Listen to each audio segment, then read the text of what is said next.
보고 있습니다. 지금 말씀 앞에서라는 찬양을 지금 찬양 부를 때마다 저희가 하고 있는데요. 내년도에 주일 예배 마지막 송으로 정했습니다. 그래서 그 찬양을 여러분들이 좀 어려우실 수도 있고 또 낯설 수 있겠지만 여러분들께서 잘 기억하시고 계속 또 찬양을 부르심으로 인해서 또 내년부터 우리가 주일날 드려지는 마지막 파송의 노래로 이 찬양 부를 때에 여러분들이 마음을 다해서 하나님 앞에 드려지는 그런 귀한 찬양이 되었으면 좋겠습니다. 지난 시간에 우리 마가복음 말씀 가운데에 요한의 등장을 우리가 보았습니다. 이 요한의 등장은 갑작스럽게 마가의 어떤 그 형식에 맞추어서 등장을 했지만 이사야 선지자의 예언을 통해서 이 요한이라는 사람이 나오게 된 것을 먼저 이야기하게 되죠. 그래서 광야에 외치는 자의 소리가 있다라고 해서 그 사람이 세례 요한이었고 그는 주의 길을 예비하기 위해서 이 땅에 왔다라고 말씀을 같이 나누었습니다. 이 땅에 오실 예수 그리스도 그 메시아를 알리기 위해서 바로 세례 요한의 그 자신의 역할이 있었고요. 그리고 그가 그 길을 예비하기 위해서 광야에서 외치는 것이죠. 회개하라. 하나님 나라가 가까이 왔다. 회개해라. 메시아가 올 것이다. 그분을 우리가 맞이할 때에 우리가 주님 앞에 회개하며 맞이해야 된다. 그러면서 외칠 때에 유대와 온 땅에 있는 사람들이 세례 요한에게 옴으로 인해서 그들이 세례를 받게 되지요.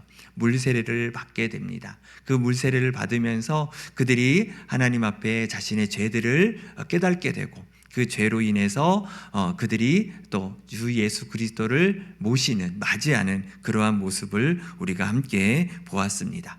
이제 오늘은 세례 요한과 더불어서 예수님의 등장에 대한 이야기인데요. 세례 요한과 예수님 가운데에 바로 예수님께서 세례를 받는 그러한 사건의 내용을 우리가 보도록 하겠습니다. 예수님의 세례를 받는 이 장면은 사복음서에 모두 나옵니다. 마태복음, 마가복음, 누가복음, 요한복음 모든 문서에 다 나와 있는 것을 보게 됩니다. 이 사복음서에 모두 나왔다, 이 정경, 이 사복음서에 나왔다라는 것은 굉장히 큰 의미를 가지고 있고요. 또 신학적인 의미를 가지고 있습니다. 그래서 본캄이라는 신학자는 이렇게 이야기합니다. 예수께서 요한에게 세례를 받았다는 것은 예수의 생애에서 가장 확실하게 입증될 수 있는 사건들 가운데 하나다라고 이야기하면서 이 사건은 분명한 사건이었다라고 이야기합니다. 더불어서 이 예수님이 세례를 받았던 이 사복음서에 나와 있는 내용은 굉장한 의미를 가지고 있다라는 것입니다. 역사적인 사건과 더불어서 그 사건 속에서 나타나는 이 예수님의 세례의 신학적인 그 의미를 오늘 한 절씩 우리가 보면서 더 나누도록 하겠습니다. 자, 9절 말씀인데요. 9절 말씀 우리 다 같이 한번 읽어보겠습니다. 시작. 그때에 예수께서 갈릴리 나사렛으로부터 와서 요단강에서 요한에게 세례를 받으시고, 네, 이 마가의 특징 중에 하나가 연계성이 없어요. 사건과 사건의 연계성 없이 툭 나온다 이렇게 말씀을 드렸습니다. 갑자기 예수님이 누구시고 예수님은 어떤 모습이고 이런 것에 상관없이 갑자기 예수님이 탁 등장하는 그런 모습을 보게 됩니다. 친절하지 않아요. 마가는요. 항상 투박하게 글을 써 내려가는 것을 볼 수가 있습니다. 자, 예수님께서 어디서 왔다라고 본문은 이야기하고 있습니까? 갈릴리 나사렛이라고 이렇게 표현하고 있습니다. 이 나사렛이 바로 예수님께서 태어난 고향을 말하고 있는 것이지요. 그래서 이 갈릴리라는 이 지역의 나사렛이라는 그 동네가 바로 예수님께서 태어난 곳입니다. 나사렛은 그렇게 알려져 있지 않은 그러한 시골 동네로 우리가 보시면 되겠고요. 갈릴리는 우리가 늘 익숙하시죠. 이 갈릴리라는 단어가 갈릴리 호수, 갈릴리 바다. 그래서 이 근방에서 예수님께서 굉장히 많은 사역이 일어났고 또 이 갈릴리 호수에서 어부들을 부르셨죠.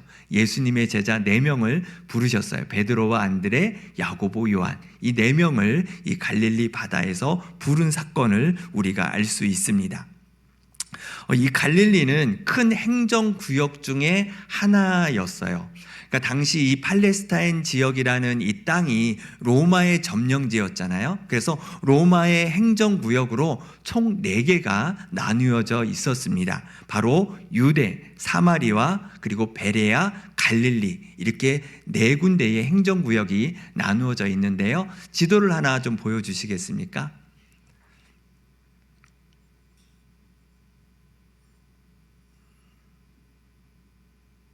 예, 준비가 아직 안 됐나요? 네, 네, 감사합니다. 예, 자 보시면은요, 갈릴리가 제일 위쪽에 있죠. 그 옆에 갈릴리 호수가 있는 것을 볼 수가 있고요. 그 다음에 사마리아, 그리고 그 밑으로는 유대가 있고요. 오른쪽으로 가면은 요단강 건너편에 베레아, 이렇게 4군데의 지역으로 큰 지역으로 행정구역으로 나누어지는 것을 볼 수가 있습니다. 글씨가 보이실런지는 모르겠는데 이 갈릴리 쪽에 이 호수 쪽에 보시면은 가나도 있고요, 가버나움, 베세다 이런 것들이 있는 것을 보게 되지요. 예수님의 여러 사역 중에 쭉 나타나고 있는 그 지역들이 이 갈릴리라는 이 구역이었습니다. 이제 이 갈릴리에서 예수님께서 사역하시다가 이제 예루살렘으로 이제 올라가시기 위해서는 이제 유대 쪽으로 내려오시는 것이죠. 그래서 예루살렘에서 예수님께서 올라오시는 그런 장면으로서 보통 2번의 예루살렘에 등장하시는 그런 모습을 보게 됩니다. 갈릴리에서 이 유대로 내려가기 위해서는 사마리아 땅을 거쳐가야 되는 것이죠. 이 사마리아 사람들에 대한 유대인들의 어떤 그런 무시하는 그런 태도를 우리가 성경을 통해서 보게 되는데요.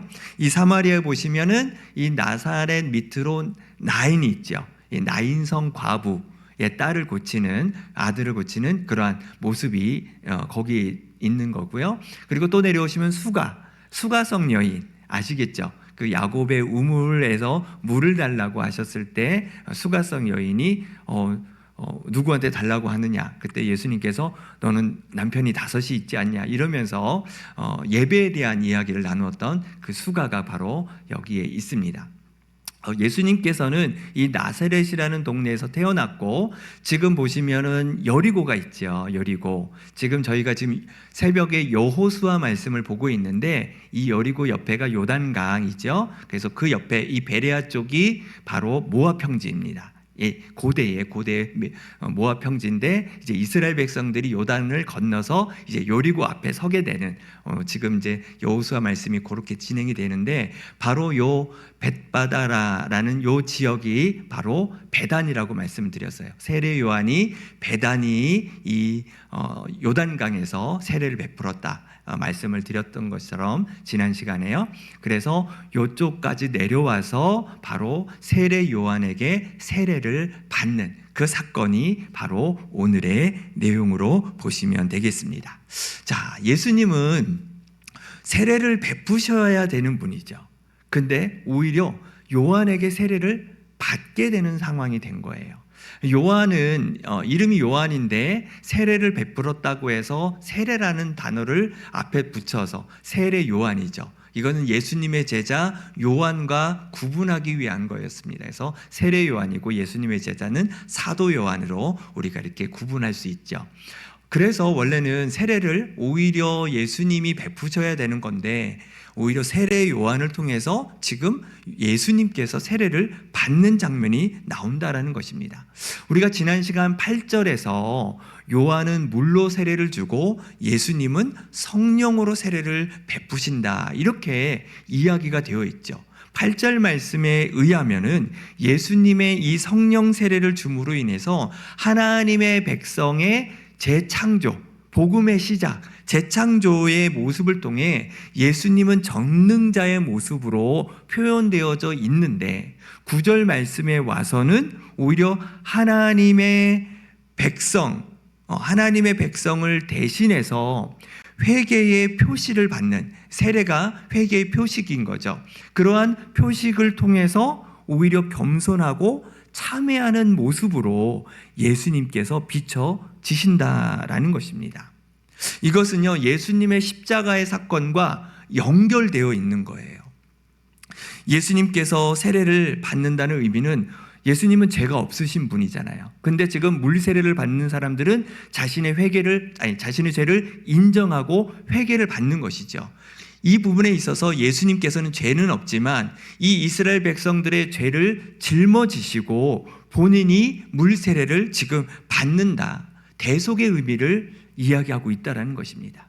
그래서 이 세례의 의미와 동일하게 나중에 예수 그리스도께서 십자가에 우리 모든 죄를 대신 짊어지시고 대속의 은혜를 우리에게 베푸신 것처럼, 지금 이 세례 또한도 죄 없으시지만 죄인들을 대신해서 세례를 받으심으로 인해서 그 대속의 은혜를 시작하는 이 단계를 의미하고 있는 것이죠.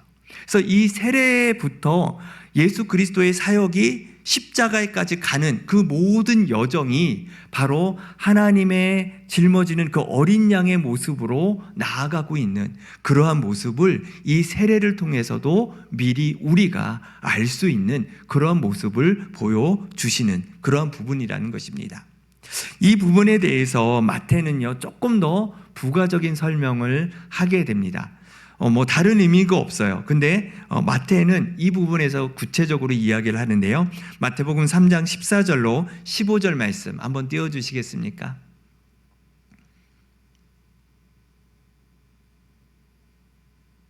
예. 네, 보이십니까? 네, 예. 같이 한번 읽어보겠습니다. 14절, 15절 말씀입니다. 자, 시작. 요한이 말려 이르되 내가 당신에게서 세례를 받아야 할 터인데 당신이 내게로 오시나이까? 예수께서 대답하여 이르시되 이제 허락하라. 우리가 이와 같이 하여 모든 의를 이루는 것이 합당하니라 하시니 이에 요한이 허락하는지라. 네, 요한도 몰랐던 거예요. 내가 어떻게 예수님을 감히 세례를 줄 수 있을까, 이렇게 생각하고 있었던 것이죠. 그러니까 예수님이 세례받겠다고 오시는 것을 거부했던 것입니다. 그런데 예수님께서 말씀하시죠. 모든 의를 이루는 것이다. 이렇게 하는 것이 모든 의를 이루는 것이다. 이것이 바로 무엇이냐?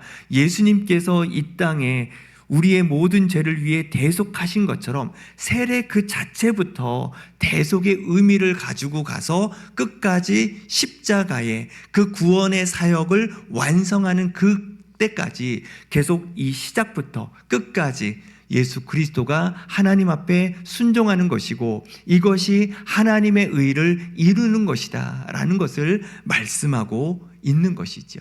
그제서야 세례 요한이 이것이 어떤 의미인지를 깨닫게 되고 세례를 예수님께 베푸는 그런 모습을 보게 됩니다. 자, 10절 말씀으로 가겠습니다. 10절 말씀 같이 한번 읽어보겠습니다. 자, 시작. 곧 물에서 올라오실새 하늘이 갈라짐과 성령이 비둘기같이 자기에게 내려오심을 보시더니.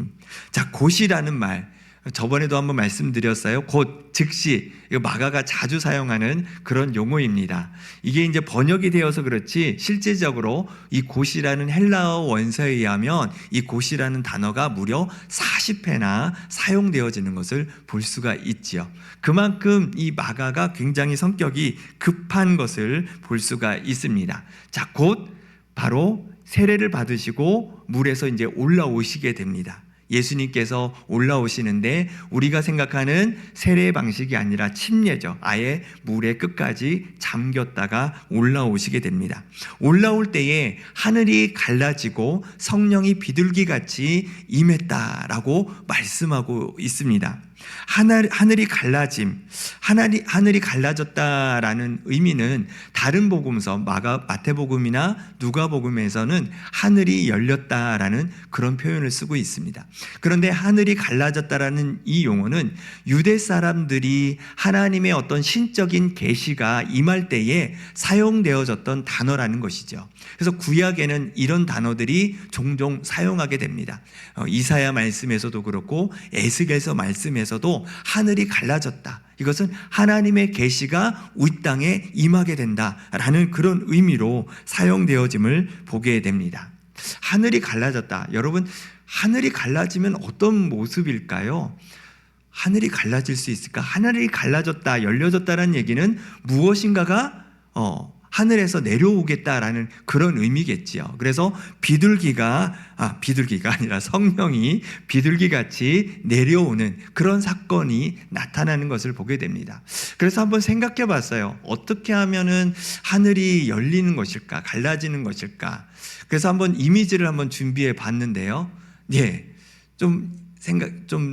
이런 느낌이 드실까요? 네. 이건 구름이 갈라지는 거긴 해요. 구름이 갈라질 때에 햇빛이 쭉 내려오는 아마 그런 모습들을 아마 여러분들도 보셨을 것이라고 이렇게 생각이 되어집니다.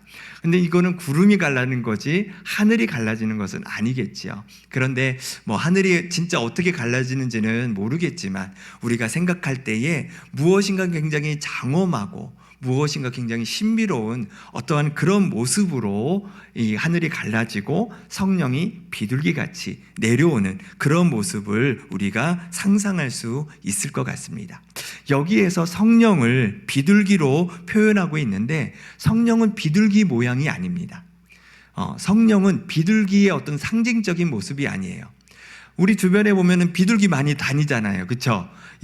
배둘기라고 아주 똥똥한 비둘기들이 많이 다니는데 보면서 성령이라고 생각하는 분들은 아무도 없을 겁니다. 그러니까 비둘기가 땅에 이렇게 착륙할 때에 약간 우아하게 내려온다고 할까요? 약간 그런 느낌의 성령이 바로 예수 그리스도에게 임하는 그러한 모습을 바로 표현하고 있다. 이렇게 우리가 보시면 될 것 같습니다. 여기에서 이 하늘이 갈라지고 성령이 비둘기같이 내려오는 것을 누가 보았느냐? 예수님이 보셨다라는 거예요. 자기 안에 성령이 들어오시는 것을 보았다. 이렇게 표현하고 있는 것이죠. 예수님 안에 성령이 임재하시는 것을 보게 됩니다. 성경은 이 성령에 대해서 순결의 의미도 있고요, 온유의 의미도 있고 지혜의 의미를 가지고 있습니다. 이제 그 성령의 임재하심이 예수 그리스도 안에 임하였다. 하나님의 영이 그 가운데 임하였다. 이제 하나님과 함께 동행하는 그러한 사역과 이 땅에서의 공생의 길이 열려짐을 표현하고 있는 내용입니다. 자, 11절 말씀으로 우리 넘어가겠습니다. 11절 같이 한번 읽어보겠습니다. 하늘로부터 소리가 나기를 너는 내 사랑하는 아들이라 내가 너를 기뻐하노라 하시니라. 하늘이 갈라지고 성령이 비둘기같이 예수님 안으로 임하면서 하늘에서 소리가 났다. 하늘로부터 소리가 났다. 이 말은 하나님께서 말씀하셨다라는 그런 의미를 가지고 있습니다. 하나님의 음성이요 400년 동안 이 땅에 임하지 않았습니다. 구약의 마지막 선지자가 말라기 선지자이죠. 이 말라기 선지자까지는 하나님의 음성이 들렸습니다. 그 이후로 400년 동안 이 구약과 신약의 중간기였고 또 암흑기였죠. 그동안 하나님의 음성이 들리지 않았습니다.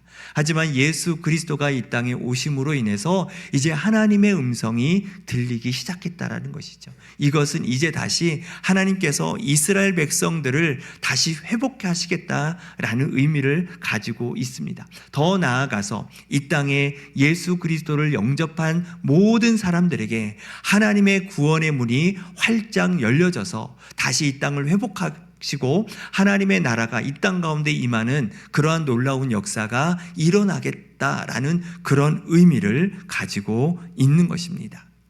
하나님의 음성이 들립니다. 하나님의 음성은 내 사랑하는 아들이라 그가 나로 인해 기뻐한다. 그로 인해 기뻐한다. 이렇게 지금 표현하고 있는 것입니다. 내 아들이라 분명하게 예수님의 그 신분을 확인시켜주는 장면이 나오지요. 하나님의 아들이다. 예수 그리스도는 하나님의 아들이다. 분명하게 선언하고 있는 그러한 내용입니다. 더 나아가서 하나님께서는 기뻐하신다라고 말씀하고 계세요. 무엇이 기쁠까요? 그냥 아들이기 때문에 기뻐할까요? 그것도 기뻐하시는 내용이겠죠. 그런데 예수 그리스도께서 세례를 받았다라는 의미가 아까 예수 그리스도께서 십자가의 대속의 의미도 있다라고 말씀을 드린 것처럼 예수 그리스도가 이 땅에 내려오셔서 온 인류를 구원하시기 위한 그 구원의 사역의 시작이 이 세례를 통해서 이루어짐으로 인해서 그 사역에 동참하는 예수 그리스도, 그가 희생하셔야 되고 그가 헌신해야 되는 그 모습 속에서 하나님께서는 그것을 기뻐하고 계셨다라는 것이죠. 하나님은 이 땅을 구원하시는 것이 하나님의 기쁨이었습니다. 그 기쁨에 있어서 예수 그리스도가 이 땅에서 그 일을 감당하는 그 사명을 부여받고 그 사역을 감당하기 위해 시작하는 그 모습에 하나님께서 기뻐하신다라고 말씀하고 있는 것입니다. 우리 모두에게도 세례를 다 받았습니다. 우리 모두가 다 이 진주문교회의 세례 교인입니다. 다른 교회에서 세례를 받으시고 우리 교회에서 등록하셔서 다니시지만 이 교회의 세례 교인으로 모두가 등록이 다 되어져 있는 것입니다. 우리는 세례를 통해서요, 우리가 하나님의 자녀라는 분명한 확신과 선포가 이루어져 있습니다. 또한 세례를 통해서 우리는 그리스도인이 되어 그리스도의 복음을 전하는 사람이 되었던 것이죠. 우리 모두에게는 복음을 증거하는 사명이 다 있다라고 말씀을 드렸습니다. 지난 주일에 우리가 다시 오실 그 주님을 우리가 맞이하는 데 있어서, 기다리는 데 있어서 우리는 주의 복음을 참여하는 자들이다. 그것을 통해서 우리가 준비해야 된다라고 제가 말씀을 전해드렸습니다. 그렇기 때문에 우리는 하나님의 복음을 전하는 사명과 그러한 삶을 살아야 됩니다. 그런데 먼저 우리가 갖춰야 될 것은 우리가 그 복음의 증인이라는 거예요. 이 증인이라는 말은 말로만 우리가 하나님의 복음을 증거하는 게 아니라 우리의 삶으로도 복음으로 살아가는 것이지요. 말은 예수 믿으세요라고 말하면서 나는 예수와 상관없는 삶을 살아간다면 그것은 아무런 의미가 없는 것이죠. 그냥 울리는 꽹과리가 되는 것이죠. 그런 복음은 오히려 거짓말이 되는 거예요. 우리 안의 삶이 예수 그리스도 안에서의 삶을 우리가 살아가면서 하나님의 복음을 증거하는 것입니다. 그것이 바로 하나님의 복음 안에서 우리가 참여하는 자로 살아가는 것이죠. 하나님의 복음을 전하면서 우리 또한 그리스도 안에서 주님을 닮아가며 세상을 향해 정의를 선포하고 그리스도의 사랑을 나누고 하나님의 선하신 것을 우리가 행하며 살아가는 것, 그것이 바로 복음에 참여하는 자, 복음으로 살아가는 사람이라는 것입니다. 오늘 이 모습을 통해서 우리가 또 하나의 모습을 또 발견하게 되는데요, 바로 삼위일체 하나님을 우리가 만나게 되는 것이죠. 성부 하나님 음성이 들렸죠. 또 성자 예수님 세례를 받으시고 성령 하나님이 임재하는 그런 모습을 우리가 보게 됩니다. 성경에서 이 삼위일체 하나님이 함께 모이는 곳이 거의 없습니다. 그런데 예수님의 이 세례 장면에서 이 삼위일체 하나님이 함께 공존하고 있는 놀랍고 특별한 그러한 사건을 우리가 지금 마주하고 있는 것이지요.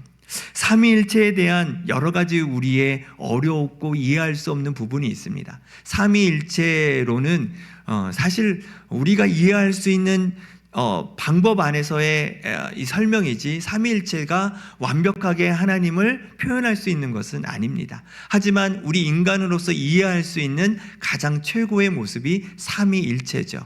하나님은 한 분이시만 삼위가 있다라는 것입니다. 이것은요, 연합의 의미를 가지고 있어요. 하나님의 이 구원 사역에 있어서 삼위일체 하나님, 삼위가 연합하여 공동체를 이루어서 하나님의 이 구원의 사역을 완성하는 의미가 있습니다. 그래서 삼위일체 하나님은 공동체의 의미로 우리가 생각하시면 훨씬 이해하기가 쉽습니다. 여러분, 우리는 교회라는 공동체 안에 있죠. 네, 우리 모든 성도들입니다. 한 분 한 분들이 성도죠. 그런데 우리 한 분 한 분이 성도가 다 교회가 되는 거예요. 성경에 보면은 우리가 하나님의 성전인 것과 우리를 성전으로 비유하고 계세요. 주의 성령이 우리 안에 있는 성전이다. 다른 말로 우리 한 사람 한 사람이 교회다라는 것이죠. 교회와 교회가 모여서 우리가 진주문 교회라는 하나의 교회의 공동체를 이루어서 이 구원의 사역을 우리가 하는 것처럼 삼위일체 하나님의 이 연합으로 인해 이 공동체적 사역이 바로 이 구원 사역을 이루어 간다라는 것입니다. 짧게 삼위일체를 조금 설명을 좀 드리려고 이렇게 말씀을 좀 드려봅니다. 자, 넘어가서요, 우리 12절 말씀 같이 한번 읽어보겠습니다. 시작. 성령이 곧 예수를 광야로 몰아내신지라. 자, 성령이 예수님 안에 임했을 때에 성령이 광야로 이끄신다는 거예요. 예수님의 의지가 아니라 성령의 인도함을 따라 광야로 가게 되죠. 근데 사실 지금 예수님이 어디에 계시죠? 요단강이지만 이 요단강이 광야에 있어요. 광야에 있는데 또 광야로 갔다라는 이 표현이 참 애매하긴 하지만 우리가 볼 때의 이 광야는 오히려 더 깊은 광야로 들어가는 거죠. 더 고난과 시련이 있는 그러한 장소로도 우리가 생각할 수 있고 그러한 환경을 우리가 생각할 수 있습니다. 하지만 예수님께서 그 고난을 극복하셔야 되는 그러한 곳으로 이동하게 되는 것을 보게 됩니다. 성령님은 우리를 늘 좋은 길로 인도하시는 건 아닌 것 같아요.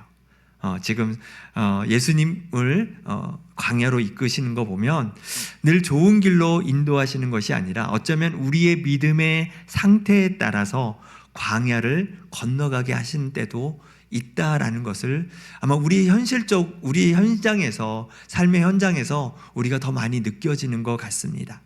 처음에는 왜 하나님께서 나를 이렇게 힘든 곳으로 인도하실까? 왜 하나님께서는 왜 나를 이러한 상황에 놓게 하시는 걸까? 어쩌면 그런 것에 대한 우리의 불만도 있고 또 그런 상황 때문에 괴롭기도 하고 또 힘들기도 합니다. 하지만 그것을 통과하면서 어떻습니까? 하나님의 뜻이 깨달아지는 거예요. 그것을 통해서 나의 연약한 믿음이지만 그 믿음이 자라는 모습을 보게 되는 것이지요.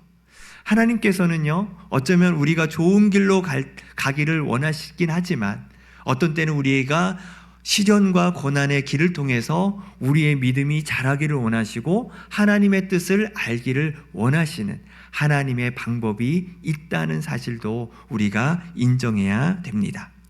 자, 13절 말씀, 마지막 13절 말씀입니다. 같이 한번 읽어보겠습니다. 시작. 광야에서 40일을 계시면서 사단에게 시험을 받으시며 들짐승과 함께 계시니 천사들이 수종들더라. 성경에는 40이라는 숫자가 굉장히 중요한 의미를 가지고 있습니다. 그래서 모세도 40일 밤낮 시내산에서 하나님을 만나게 되지요. 엘리야 선지자도 이세벨의 눈을 피해서 40주 40야를 도망쳐서 호렙산까지 오게 됩니다. 이스라엘 백성도 40년 동안 또 광야의 생활을 하게 되죠. 그것을 통해서 참으로 외로운 시간들이기도 하고 힘든 시간이겠지만 그것을 통해서 하나님께서 훈련시켜서 그들을 회복하시는 하나님의 은혜가 이 40이라는 숫자에 있다는 것을 보게 됩니다. 예전에는 이 40일 금식 기도하시는 분들이 계셨어요. 특히 목회자분들이 40일 금식 기도를 대단하신 것 같아요. 어떻게 그렇게 40일 동안 할 수 있는지. 3일만 해도 거의 배고파가지고 힘든데 40일을 하신다는 것은 진짜 목숨을 걸고 하시는 참 대단한 일입니다. 근데 그 금식이 누구를 위한 금식이냐는 거예요. 진짜 하나님 앞에서 내가 식음을 전폐할 정도로 하나님 앞에 기도하고 간구해야 될 그 기도 제목 앞에서 금식을 하는 것인가? 아니면은 40이라는 그 숫자를 맞추기 위해서 금식 기도를 하는 것인가? 어떤 목사님이요 40일 금식 기도를 13번을 하셨어요. 1년에 한 번씩만 하셔도 13년 동안 하신 것이죠. 교회가요 성장하고 부흥하고 또 목사님의 영성을 인해 놀라운 은혜의 역사가 일어나면 좋은데 그렇지 않았어요. 교회의 문을 3번이나 닫으셨습니다. 우리가 생각해 봐서는 아니 40일 동안 하나님 앞에 그렇게 무릎 꿇고 기도하고 뭐 그 안에 하나님의 영성과 또 하나님의 그 깊으신 거를 당연히 깨닫는 그런 시간들이 있었겠지요. 그런데도 불구하고 왜 교회는 성장하지 못하고 결국 교회가 문을 닫아야 되는, 그 목사님을 볼 때 참 너무 안타까움이 사실 있었습니다. 여러분, 우리가 신앙생활하는 데 있어서 성경적인 의미의 그 형식적인 행위에 우리가 너무 따라하고 그것을 무엇인가 본받아야 된다는 것은 바람직하지 않다라고 생각이 듭니다. 그것이 어쩌면 내 의의를 나타낼 수 있는 수단이 될 수 있다는 거예요. 종교적인 자랑이 될 수 있다는 거예요. 그것은 본질이 아닌 것이죠. 우리가 해야 될 본질을 붙잡아야 된다는 것입니다. 성경을 50번 읽었다, 100번 읽었다, 성경 필사를 몇 번을 했다, 너무나 좋은 겁니다. 권장합니다. 그렇게 하십시오. 할 수 있으면 그렇게 하셔서 내가 하나님의 말씀을 더 가까이 한다면 너무나도 좋습니다. 그런데 읽고 쓰면서 내 삶에 하나도 변화가 없다면 여러분, 그것이 무슨 의미가 있겠습니까? 그것이 무슨 의미가 있어요? 내가 성경을 그만큼 읽겠다라는 것은 내가 하나님의 뜻을 더 깊게 알기 위해서 하나님의 말씀 앞에 내가 더 비춰지고 내 죄를 깨닫고 내가 주님 안에서 주님을 닮아가고 또 하나님의 사람으로 세워지는 그러한 목적이 되어져야 되는데, 나는 몇 번 읽었다, 나는 몇 번 썼다, 이것이 종교적인 의의가 될 수 있다라는 부분에 우리가 조심해야 될 부분이라는 것을 여러분들에게 말씀을 드리고 싶습니다. 여러분, 그것이 중요한 것이 아니라 단 한 번 말씀을 우리가 읽는다 하더라도 그 말씀 속에서 오늘날 나에게 주시고 나를 깨닫게 하시는 그 말씀을 붙들고 그 말씀을 내가 순종으로 살아가 보려고 하는 나의 몸부림과 또 말씀을 주실 때마다 내 마음을 새롭게 하시는 그 말씀 앞에 나를 드리고 하나님 앞에 닮아가려고 하는 그 모습이 오히려 하나님이 더 기뻐하시는 모습이라는 것을 우리가 다시 한번 기억하실 수 있기를 바랍니다. 마가는 예수님의 시험을 받았다라고 짧게 말하고 끝이 납니다. 마태복음하고 누가복음에서는 3가지의 시험이 나오게 되지요. 그리고 어떻게 예수님께서 말씀으로 이겨나가시는지를 나오지만 마가는 짧게 끝납니다. 왜냐하면 예수님이 이 시험을 받는 것이 중요한 것이지 이 시험을 통과했다, 그것은 마가에게 그렇게 중요한 것이 아니었습니다. 그리고 나서 시험을 받으시며 들짐승과 함께했다, 이렇게 말씀하고 있습니다. 당시 유대 광야는요, 들짐승이 있었습니다. 표범도 있었고요, 곰도 있었고 산돼지, 산개, 여우, 이런 짐승들이 있었습니다. 이런 짐승들로 인해서 사람들이 공포를 떨었다, 이런 유대의 문서에 나와 있습니다. 예수님은 이 광야에서 사단의 시험을 받은 것뿐만이 아니라 들짐승의 위협도 함께 있었다라는 것입니다.